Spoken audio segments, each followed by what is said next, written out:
Hello, welcome back to my channel. Be positive with Shailu എന്ന എൻ്റെ ചാനലിലേക്ക് എല്ലാവർക്കും സ്വാഗതം. ഇന്ന് നമുക്ക് എങ്ങനെ എളുപ്പ രീതിയിലേക്ക് ചക്കയട ഉണ്ടാക്കാമെന്ന് നോക്കാം. എനിക്ക് വളരെ മടിയുള്ളൊരു കൂട്ടത്തിലാണ് ഇങ്ങനെയുള്ള കാര്യങ്ങളൊക്കെ ചെയ്യാൻ. എന്നാലും ഞാൻ എങ്ങനെയാണ് പെട്ടെന്ന് അത് ചെയ്യുന്നതെന്ന് നിങ്ങളുമായിട്ട് ഷെയർ ചെയ്യാമെന്ന് വിചാരിച്ചു.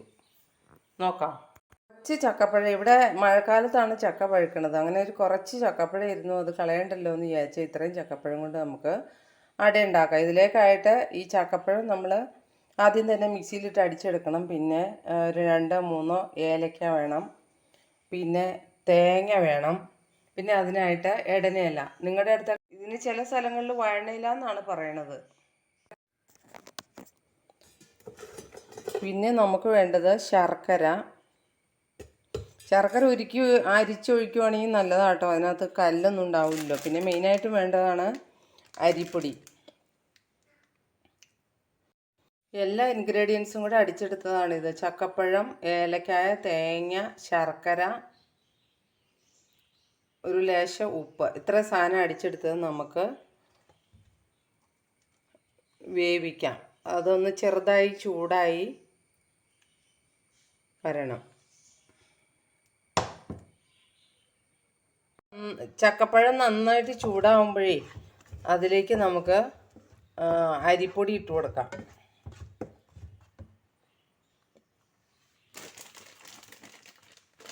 വെറുതെ അരിപ്പൊടിയായിട്ട് കുഴച്ചിട്ട് കഴിഞ്ഞാൽ ഒരു പച്ച ചൊവയായിരിക്കും. അതുകൊണ്ട് നമുക്ക് ഇതിനകത്തേക്ക് അരിപ്പൊടി ഇട്ട് കൊടുക്കാം. ആവശ്യത്തിനുള്ള അരിപ്പൊടി. ഞാനങ്ങനെ കൃത്യം അളവൊന്നും നോക്കാറില്ല, നമുക്ക് ഏകദേശം കാണുമ്പോൾ അറിയാലോ.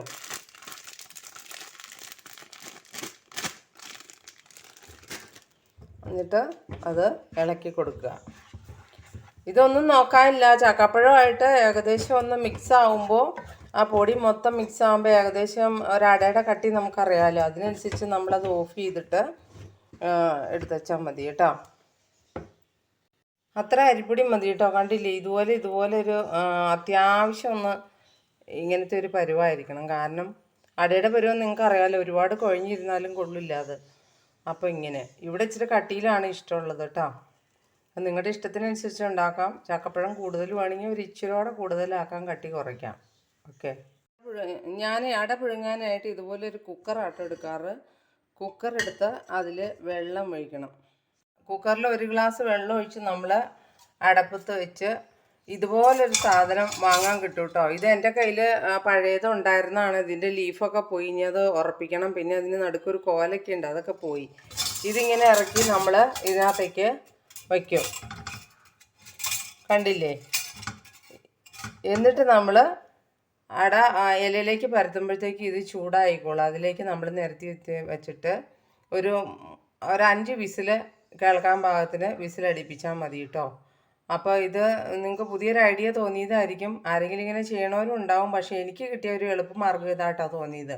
കാരണം നമ്മൾ അപ്പച്ചെമ്പിൽ വെച്ച് പുഴുങ്ങുമ്പോൾ കുറേ സ്ഥലത്തൊക്കെ ആവി കയറും, കുറേ സ്ഥലത്ത് ആവി കയറില്ല. ഇങ്ങനെ ആകുമ്പോൾ ഒരുപോലെ ആവി കയറി ഒരുപോലെ വെന്തോളും. പെട്ടെന്ന് ഗ്യാസ് ലാഭിക്കാൻ പെട്ടെന്ന് അട റെഡി ആവുകയും ചെയ്യും കേട്ടോ. അപ്പോൾ നമുക്ക് നോക്കാം.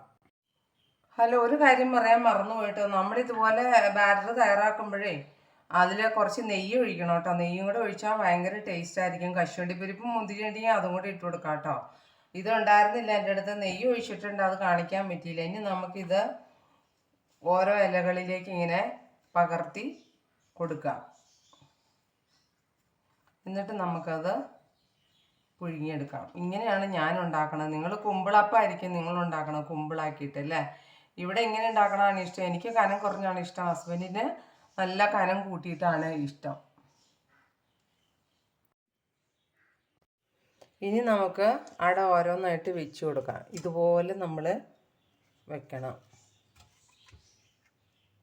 അതെങ്ങനെ വെച്ചാലും കുഴപ്പമില്ല കേട്ടോ. കുക്കറായതുകൊണ്ട് അത് ആവി കയറി എല്ലാം ശരിക്കും വെന്തോളും. ഇങ്ങനെ അടുക്കി നമ്മൾ വെച്ച് കൊടുക്കണം. വേണമെങ്കിൽ ഒരു കോല് ഇടയ്ക്ക് വെച്ച് കൊടുക്കാം. നമുക്ക് അതിലൊന്നും ആവശ്യമില്ല, കാരണം പ്രഷറല്ലേ കയറണത്. പ്രഷർ കുക്കറാകുമ്പോൾ അതിൻ്റെ ആവശ്യമില്ല. അങ്ങനെ നമുക്ക് അട പുഴുങ്ങിയെടുക്കാം. ഒരു 5 വിസിൽ വെക്കുന്നേരം നോക്കി വെയിറ്റ് ചെയ്യാം. ഇനി മൂടി വേണോട്ടോ വേവിക്കാൻ. സാധാരണ കുക്കറിൽ സാധനങ്ങൾ വേവിക്കണ പോലെ തന്നെ മൂടിയും വെച്ച് വെയിറ്റ് വിടണം. അട റെഡിയായി കേട്ടോ, വിസിലായി. എത്ര വിസിലടിച്ചാലും കുഴപ്പമൊന്നുമില്ല കേട്ടോ. പക്ഷെ കുക്കറിൽ വെള്ളം വറ്റിപ്പോകാതെ നോക്കണം. ഇങ്ങനെ വേവിക്കണമായിരിക്കും ഏറ്റവും നല്ലത്. അപ്പോൾ പിന്നെ ഒന്നും നോക്കണ്ട, എല്ലാം നന്നായിട്ട് വേവും. ഇനി ഞാൻ അതിൻ്റെ കാറ്റ് മുമ്പേ തുറന്ന് കാണിച്ചു തരാം കേട്ടോ. അപ്പോൾ നമുക്ക് ചക്കയുടെ തുറന്ന് നോക്കിയാലോ. നല്ല ആവി പറക്കണ ചക്കയുടെ കൂമ്പ് ഇലയിൽ ഉണ്ടാക്കിയതാട്ടോ. അതാട്ടോ ഇങ്ങനെ ഈ ഇതായിട്ടിരിക്കുന്നത്. ഇതൊക്കെ മൂത്ത ഇലയും കൊണ്ട് ഉണ്ടാക്കിയതാണ്. അങ്ങനെ നമുക്ക് ഓരോന്നും എടുത്ത് നോക്കാം. കണ്ട നല്ല സൂപ്പർ ചക്കയുടെ കണ്ട.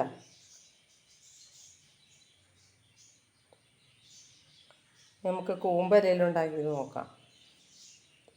ഇതുണ്ടോ, ഇതാണ് ചക്കയുടെ. വലിയ ഭംഗിയൊന്നുമില്ല, ഞാൻ പറഞ്ഞില്ലേ ഭയങ്കര മടിച്ചാന്ന്. അങ്ങനെ ഭംഗിയൊന്നും ഉണ്ടാവാനൊന്നും നോക്കിയില്ല, തിന്നാൻ വേണ്ടി മാത്രം നോക്കിയുള്ളൂ. ഉണ്ടോ, ഇതാണ് നമ്മുടെ ചക്കയുടെ. അപ്പോൾ നമുക്കിനി ചക്കയുടെയും കട്ടൻ ചായയും കഴിച്ചാലോ. ചൂടൻ കട്ടൻ ചായ, കുറച്ച് മധുരം ഞാൻ ഇട്ടിട്ടുണ്ട്. കട്ടൻ ചായക്ക് എനിക്ക് ഒത്തിരി കടുപ്പം ഇഷ്ടമല്ല. കട്ടൻ ചായ എന്ന് പറയാം, അത്രേ ഉള്ളൂ. ചെറുതായിട്ട് മധുരം ഇട്ടിട്ടുണ്ട്. അടയ്ക്കും മധുരം ഉണ്ടല്ലോ, അപ്പോൾ കുറച്ച് മധുരം മതിയില്ല. ഞാൻ പൊതുവെ മധുരം കൂടുതൽ ഉപയോഗിക്കുന്ന ആളാണ്. അപ്പോൾ നമുക്ക് തിന്നാം. അപ്പോൾ എൻ്റെ വീഡിയോ നിങ്ങൾക്ക് ഇഷ്ടപ്പെട്ടിട്ടുണ്ടെങ്കിൽ ലൈക്ക് ചെയ്യാനും ഷെയർ ചെയ്യാനും കമൻറ്റ് ചെയ്യാനും സബ്സ്ക്രൈബ് ചെയ്യാനും മറക്കരുത് കേട്ടോ. ഭൂരിഭാഗം പേര് സബ്സ്ക്രൈബ് ചെയ്യാതെയാണ് കാണുന്നത്. സബ്സ്ക്രൈബ് ചെയ്ത് ഓൾ ഓപ്ഷൻ ക്ലിക്ക് ചെയ്യുക. ബെല്ലൈക്കൺ അടിച്ച് ഓൾ ഓപ്ഷൻ ക്ലിക്ക് ചെയ്ത് വീഡിയോസ് കണ്ട് കമൻറ്റ് ചെയ്യുക. അപ്പോൾ ഇന്നത്തെ വീഡിയോ ഇഷ്ടപ്പെട്ടു എന്ന് വിചാരിക്കുന്നു. അപ്പം നമുക്ക് ചായ കുടിക്കാം, ചക്കയുടെ കഴിക്കാം. കട്ടൻ ചായയും ചക്കയുടെ ഇന്ന് വൈകുന്നേരത്തെ സ്നാക്സ്.